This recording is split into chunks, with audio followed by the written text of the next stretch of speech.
I'm going to share a story of the Prophet Muhammad sallallahu alaihi wasallam.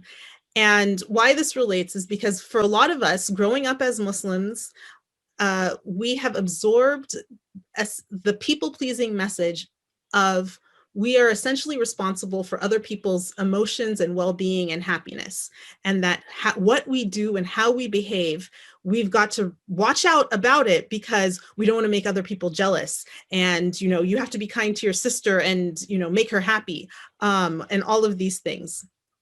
And I want to share this story of the Prophet ﷺ that we all know but might not have really appreciated it from this angle. So the Prophet ﷺ, his first wife was Khadija radiallahu anha, and the legend, the history that we know is that he loved her so much. She was, his most beloved. He only married her. He was married to her for so long. All of his children are from her. She supported him as the first person to believe in Islam.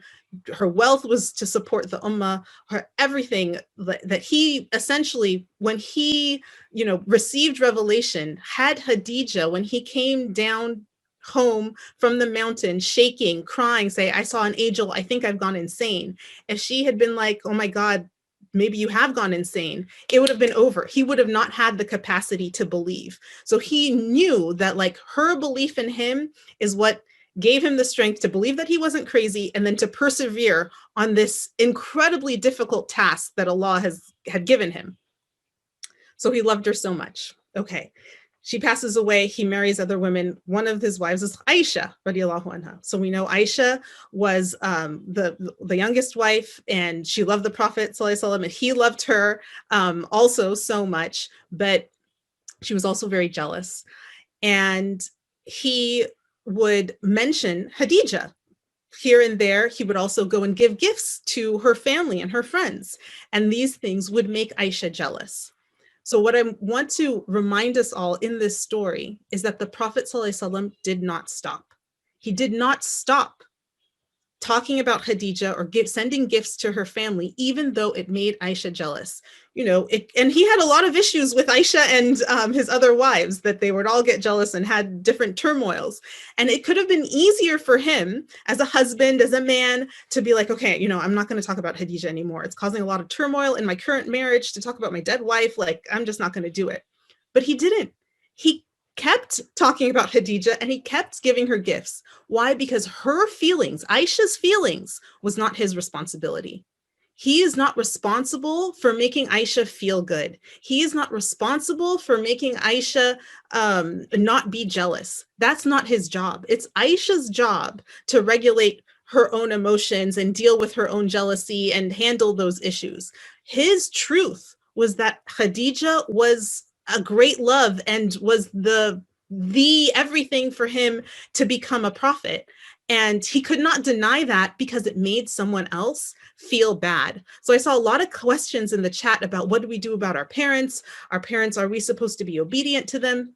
And here we have a great example of the Prophet ﷺ adhering to his truth, even if it upsets others. And no one will accuse the Prophet of being selfish or inconsiderate or being, a bad husband. None of those things. We know that he is the example of all of mankind. So here we have a man engaging in an action that he knows distresses his wife, makes her upset, makes her jealous. We have stories of her flipping food, throwing food on the table because she's so jealous. He knows it brings upon this behavior in her, and he doesn't stop. This is his truth. Khadija is my great love. I will give her gifts. I will praise her all the time. If that is upsetting to you, that is between you and yourself and Allah. And I don't have to take responsibility for it and alter my behavior and hide and diminish myself, self-abandon who I am and what I think because of that for you. So I wanted to end with this because for many of us in Islam, we've grown up as a religion that we're supposed to be this way. We're supposed to be nice and kind and cater to everyone else. And that's not the example of the Prophet ﷺ. Yes, he was compassionate and kind and considerate, but he did not self-abandon. He did not do that to the detriment of the truth. So if your truth is something that you need to share with your parents and they are going to be upset about it, it might be uncomfortable. Nahla talked about that. It might be hard. It might be really crappy, but it does not mean that what you are doing is wrong. It does not mean that what you are doing is bad, that you've upset them or they're angry, or you made a friend jealous or whatever. If you are sticking to your truth, that is allowed, permissible, encouraged. We have the example.